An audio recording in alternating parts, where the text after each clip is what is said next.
Saudara, setelah sempat menghirup udara bebas pada 24 Juli 2024, Gregorius Ronald Tanur kini kembali mendekam di balik jeruji besi. Mahkamah Agung mengabulkan kasasi yang diajukan oleh Jaksa Penuntut Umum atas putusan bebas Ronald Tanur. Ronald Tanur secara sah dan meyakinkan melakukan penganiayaan yang menyebabkan kematian kekasihnya sehingga dijatuhi hukuman 5 tahun penjara. Namun perjalanan kasus yang menjadi sorotan publik ini penuh lika-liku, bahkan beraroma suap.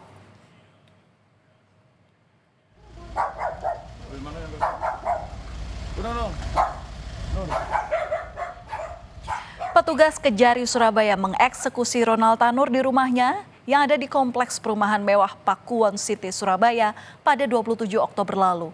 Petugas langsung menyuruh Ronald Tanur yang sedang santai di rumah untuk berkemas.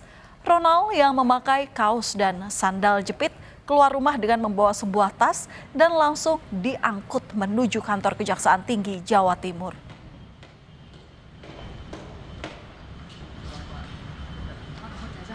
Sempat melepas rompi merah usai divonis bebas sebelumnya, Ronald Tanur kini kembali memakai rompinya lagi. Rompi merahnya kembali dipakai.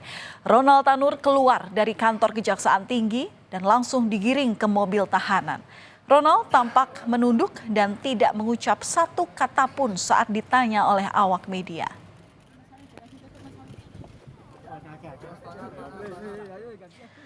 Usai ditangkap di kediamannya yang ada di Surabaya Timur, Gregorius Ronald Tanur langsung dijebloskan ke rumah tahanan kelas 1 Madaeng, Surabaya.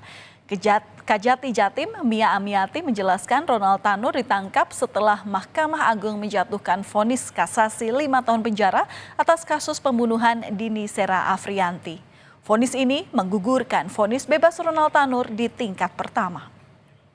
Kami tempatkan dia di sel penalin, yaitu masa penalin pun atau admisi orientasi. Dia akan berada di situ sekitar 7 hari. Dalam pelaksanaannya, dia akan diperlakukan sama seperti pada warga binaan lainnya. Setelah menjalani masa penalin, kami akan turunkan ke blok untuk menempatkan kamar. Jadi tidak.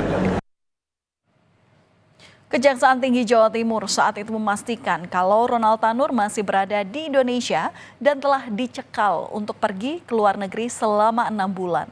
Namun Ronald Tanur tercatat pernah bepergian ke luar negeri setelah mendapatkan vonis bebas dari PN Surabaya 24 Juli lalu.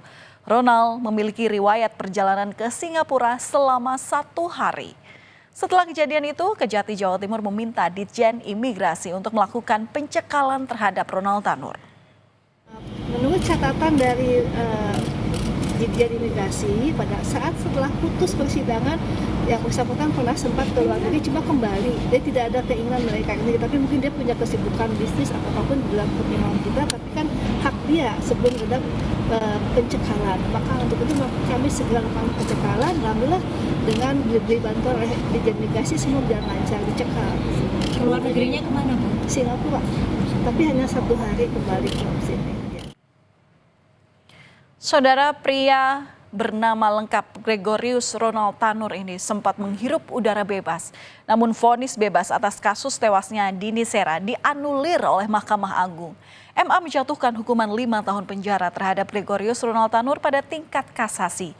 Yang artinya putusan MA ini sekaligus membatalkan putusan bebas yang dijatuhkan Majelis Hakim Pengadilan Negeri Surabaya terhadap Ronald Tanur pada pengadilan tingkat pertama.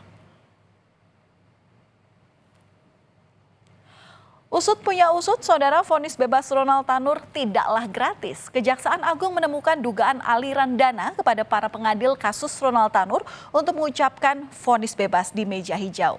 Bukan hanya melibatkan 1 orang, 3 hakim sekaligus yang diduga menerima suap dan gratifikasi. Di tengah kondisi ekonomi yang sedang lesu, justru ada aliran dana yang bernilai fantastis.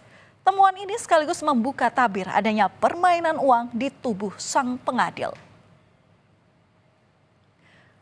Nama Erin Tuah Damanik, Heru Hanindyo, dan Mangapul merupakan hakim yang memutus bebas Ronald Tanur. Ketiganya ditangkap dan langsung dibawa ke gedung Kejaksaan Tinggi Jawa Timur.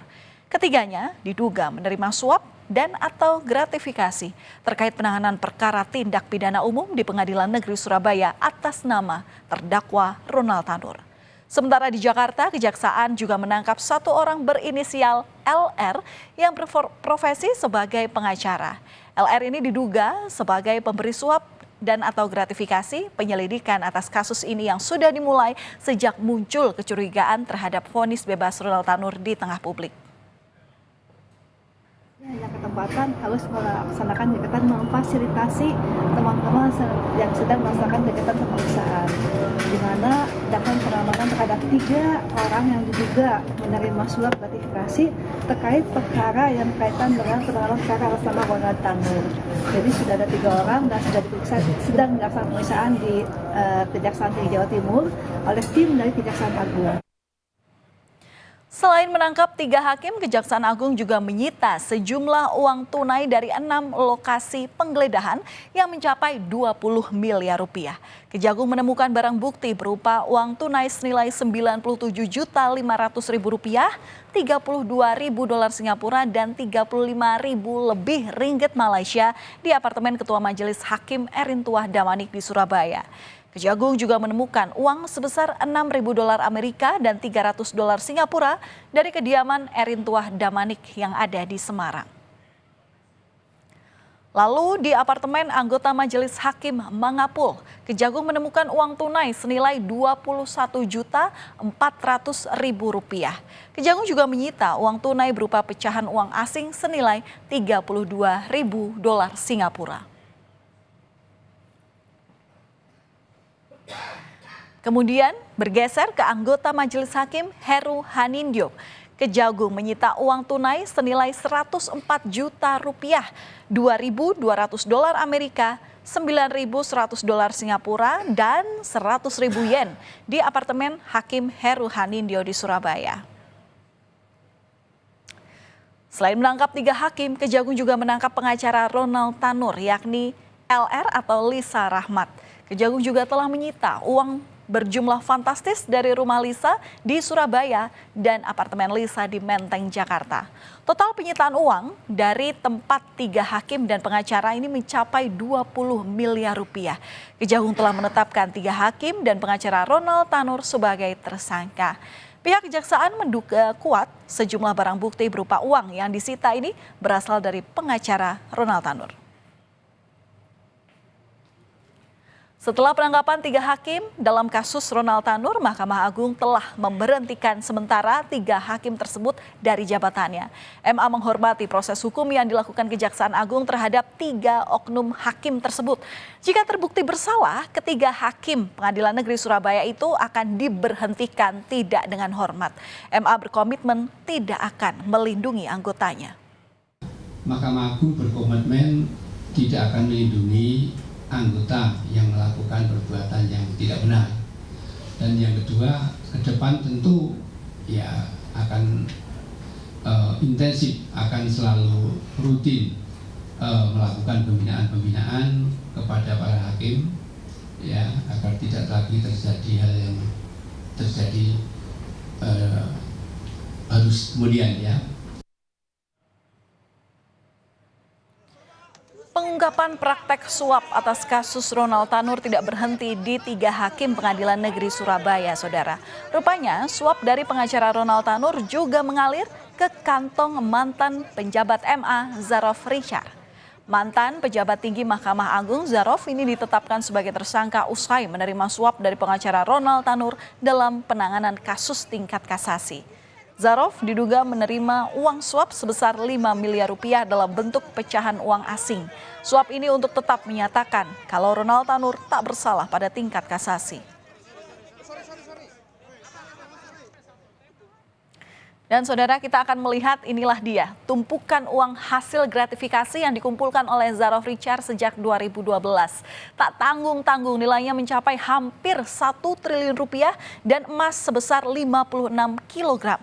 Zarof sudah menjadi maklar kasus di MA sejak tahun 2012 dari pengurusan beberapa perkara. Dalam kasus Ronald Tanur, sang pengacara Ronald meminta Zarof untuk mengupayakan agar Hakim Agung di MA menyatakan bahwa kliennya tidak bersalah dalam putusan kasasi. Kapan ini diperoleh? Berdasarkan keterangan yang bersangkutan, ini dikumpulkan mulai tahun 2000, tadi yang saya dengar 2012 sampai 2022. Dari mana uang ini berasal? Menurut keterangan yang bersangkutan, bahwa ini diperoleh dari pengurusan perkara.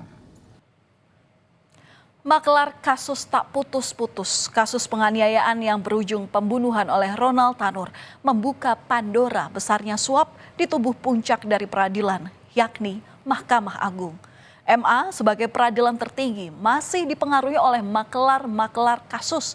Di manakah ada keadilan di Indonesia jika puncak dari lembaga peradilan itu sendiri ada gurita suap di dalamnya?